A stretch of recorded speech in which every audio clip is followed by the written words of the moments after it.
Hello everybody, it's Tim here again, here with another video. This time for a trailer review, pretty much, for the new Superman trailer, directed by James Gunn. Now, as far as like the DC films go, I'm a bigger DC fan than I am a Marvel fan, but I will say the MCU, at least when it started out, was more successful than the DC film universe, even though I do think the DCEU films were overly critiqued way too harshly. And I think part of that is because the DC heroes are more iconic and so people had higher expectations for them, especially after like the Nolan Batman films, which were so good. So I think a lot of people held them to like a higher standard and compared them to like the Nolan films, and also just expected more out of them. Like if you watch the first phase of the MCU, a lot of those movies are kind of hit and miss. Like the first Thor is not that great, and Thor 2 is not that great either. Even Iron Man 2 and 3 are not that great. But those films, the difference was is those films felt like they were building on top of each other. It felt like they were really going towards something. Whereas the DCEU felt like they were kind of rushing and putting everything into like one movie at a time, just kind of throwing it all in there, including the kitchen sink. So that was the difference. So people were more lenient towards the Marvel movies. That and the Marvel movies were more four-quadrant films. They were trying to hit all demographics, whereas the DCEU films were trying to be darker, so they only wanted to really be for like adults and like older teens or preteens.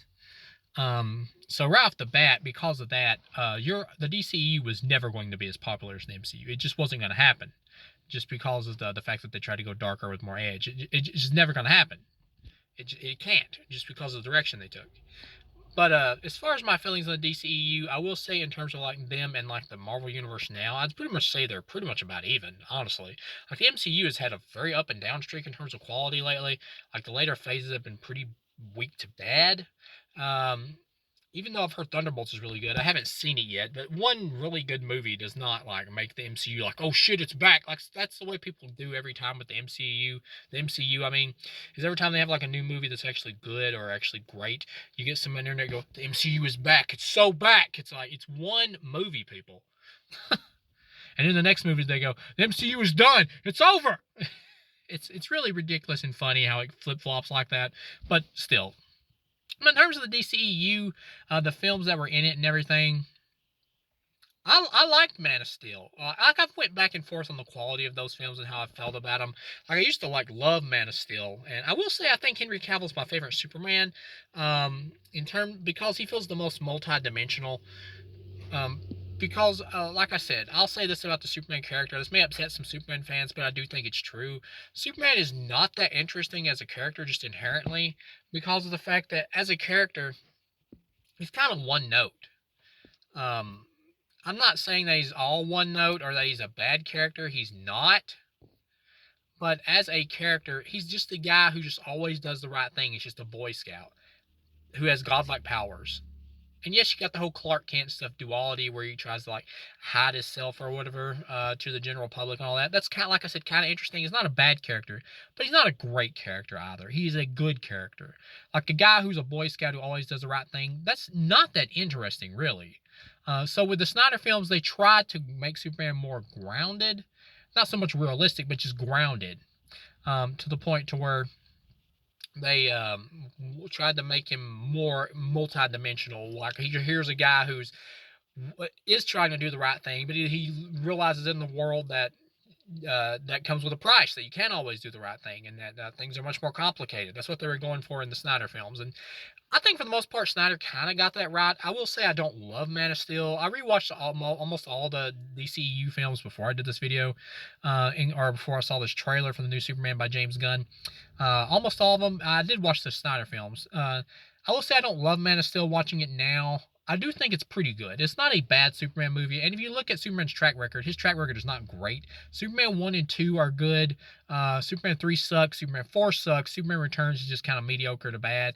And then what's the other ones? Supergirl the movie, that if that counts, that sucked. And still with Shaq, that sucked. That doesn't really count though.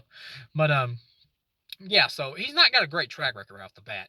So when you get to Man of Steel, I thought Man of Steel was pretty good for a Superman reboot. It was pretty good. It had some flaws. It does have flaws. I will say the film, it would have been better, I think, if it had a different bad guy, maybe besides General Zod. Even though watching it now, I think Michael Shannon does do a great job. I would say he probably is the best DCEU villain. Um, And I will say the movie, even though I don't mind the darker tone, I will say the movie is maybe a bit too somber, a bit too slow and dark overall. It could have used a few more moments of levity, I will say. And I'm not one of those people saying, "Oh, the DCU should lighten up. It can't. It's too dark. It's too dark." I'm not one of those people. I don't have that problem with the DCU. I didn't have it, I mean, when it was around, because it's done now. Now we got the DCU. But I never had that problem with it. I don't mind that it's darker, but I do think that you do need some more moments of levity in the Man of Steel film to counterbalance the tone. It is a bit too somber. Um, and then, like I said, that one would be like a 3.5 out of 4. I thought it was pretty good. Batman vs Superman, I'd give it like a 3 out of 4 for the ultimate cut. I liked it. It does have a lot more flaws than Man of Steel. Lex Luthor, the way that he's portrayed, is not good. And it's not the actor's fault. It's the way he was directed to be for what Snyder was going for more of like a modern day influencer or whatever. But he's just too cartoony. He takes you out of the movie's darker tone, and at the same time, the movie suffers from being a bit overstuffed. But I love Ben Affleck's Batman in this. I love the action sequences, like the warehouse fight and the Doomsday fight with Superman, Batman, and Wonder Woman. Wonder Woman, I will say, also could have been taken out of the movie. This could have just been a movie with just Batman and Superman fighting Doomsday, and then you didn't really even need Wonder Woman. But for what it was great action. Even though I didn't like Lex Luthor, I do like some of the scenes with him and Superman when you do get them. And Doomsday, I don't mind the look or whatever for him, because if you read the comics, Doomsday in the comics is just kind of a generic monster. There's not really a lot to the dude. So in the movie, he's just a generic monster, really. So I don't really mind that. I don't really mind that he kind of looks like a cave troll or whatever. And he does mutate to more of a Doomsday-looking creature with spikes on him and stuff. So I actually don't mind that. That didn't bother me. So overall, I would say I had a good time with Batman vs Superman. It's not great, but I think it is good. The ultimate cut, I'd give it like a 3 out of 4. I don't love it, but I do like it. And Zack Snyder's Justice League, I actually love. To me, this is easily like his best film he's ever done. I will say it is a bit overlong. It does feel more like a director's cut instead of a theatrical release, or what would be his actual Justice League movie had it gotten released, which it obviously should feel that way, because it's really not, because they let him pretty much do everything, put everything in that he wanted, except for like the Green Lantern cameo he originally had then. Instead, it's Martian Manhunter. But yeah, I love the Snyder cut. I think, to me, it's awesome. This is easily Snyder's best film. It's a 4 out of 4 for me. It's masterpiece level. Now, for this trailer for the new Superman, finally getting to it, the one by James Gunn, I just wanted to kind of go through Superman's history first before I got to the trailer. I'll say overall for the trailer, I liked it. I didn't love it. I didn't walk away loving it, but I did feel it's a good trailer. Like, if I had to rate it from 1 to 4, I'd give it a 3. It's a solid, good trailer. I will, once again, it feels like what it does feel, they're repeating some themes, what I'm trying to say, from Batman vs. Superman, with the whole how the public reacts to Superman and all that. I get it. It's James Gunn's attempt to modernize the character like Snyder did, but also at the same time keeping the character more comic booky and true to his comic book roots than what Snyder did, where Snyder wanted to do like a rebooted, different take on Superman. This feels more like just Superman. And I will say that's both a good thing and a bad thing. It's a good thing because it does give those people who didn't like the Snyder take because it was too different, it does give them what they want, in the sense of, here's basic Superman. But at the same time, it's a bad thing because, well, here's basic Superman, the guy who never does anything wrong, and is always just the Boy Scout who does everything right. That's not that interesting. I'm sorry, it's just not. So, yeah, what they need to do with Superman is to find the correct balance between making him more human, making him more modern, but also still keeping that hope and inspiring, like, feel or whatever of Superman. Snyder, if they could somehow like combine the elements of Snyder with the elements of what James Gunn is doing here, you could have like a perfect modern Superman.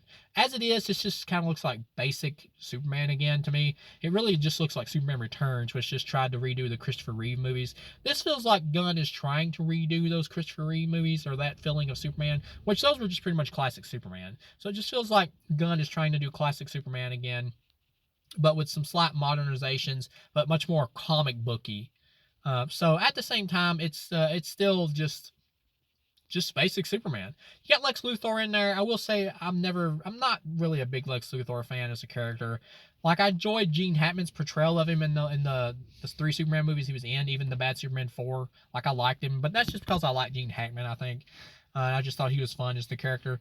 Watching, just seeing all the movies where they just keep reusing Lex Luthor, Superman Returns, then the Man of Steel, and I'm not Man of Steel, but Batman vs Superman, even his cameo at the end of the Snyder Cut, I'm just kind of like Luthor out. Like, in the characters in so much other Superman media too. I just don't think he's that interesting as a villain. Like, Superman has much more interesting villains. Or more interesting villains, I should say. Actually, Superman doesn't have that many great villains, but he does have more interesting villains. Like, Darkseid, by far, is more interesting than Lex Luthor. But at the same time, obviously, you can't jump into Darkseid right off the bat with the first new reboot Superman film. So yeah, I do think Nicholas Hoult will do a great job, and you see Superman kind of like finding like a robot or whatever in the preview. I'm going to assume that's something Lex Luthor made, and it's kind of like his Iron Man suit, which it kind of reminded me of like Iron Man's old suit that he made or whatever when the terrorists had him at the beginning of Iron Man 1, which I'm going to assume that's probably Lex Luthor inside like a mech suit fighting Superman. And yeah, I do kind of like that they finally include the mech suit. I don't really like the design of it, how it just kind of looks like Iron Man's old suit.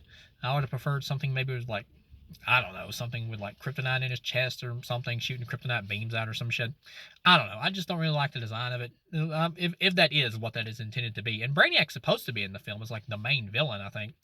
Um, but I didn't really see anything of him in the trailer, but I'm going to assume they're probably saving him for a surprise or something for a later trailer or for the movie itself. Part of me likes the fact that they included crypto because it's something from the comics that hasn't been done. But the other part of me is like, it's kind of a cute doggy there just to attract the kids and everything. I'm like, that's adorable, but kind of too old for this. It doesn't really work on me, so I'm like, yeah, the dog's doing a trick. He's cute. Yeah, whatever. It just really has no effect on me. Um, but yeah, overall, I thought it was good. It just kind of looks like I said, basic Superman, which is what Superman Returns tried to be. And this trailer reminds me of Superman Returns, just more comic booky with like Guy Gardner and stuff in the trailer, played by Nathan Fillion and everything. And Mr. Terrific was in there, I believe. So overall, I'd give it like a 3 out of 4. It looks good. It just doesn't look like anything to write home about. I don't see this like hitting like $1 billion or anything. I think this will be another Superman movie that does overall fine. It'll get better reviews than like Man of Steel or easily Batman vs Superman, but it'll get better reviews than Man of Steel. But I don't think it'll do as well just because of how the public perception is towards DC right now, and also because I just don't think Superman has the pull to like just come out of the gate just swinging no matter how good the movie is to just like do a whole lot of money. So I don't think it'll do as well as Man of Steel. Maybe it'll make as much as Man of Steel, but I don't think it'll do over Man of Steel, I guess just to say. But you never know. I could be surprised. But overall, it just looks like a fine, standard Superman movie. I have a feeling by the end of this, I'll probably give it like a 3 out of 4, 3.5 or something. I'll probably end up liking it either on the same level as... It feels like it's going to be one of those films that's either going to end up being on the same level as Man of Steel or slightly above Man of Steel, but still like still the same score, like a 3.5 out of 4. Because it's just another basic Superman film. There's just nothing about it that really stands out other than the fact that crypto's there and there's some more comic booky characters in it, but overall the story and everything to it just looks like, well, here's another standard Superman movie. And I feel like Superman is just a character that just really needs a really strong reinvention, because I just don't feel like the old school Superman like really just holds up today in today's world. But that's just me. So thank you guys for watching, and I'll see you again.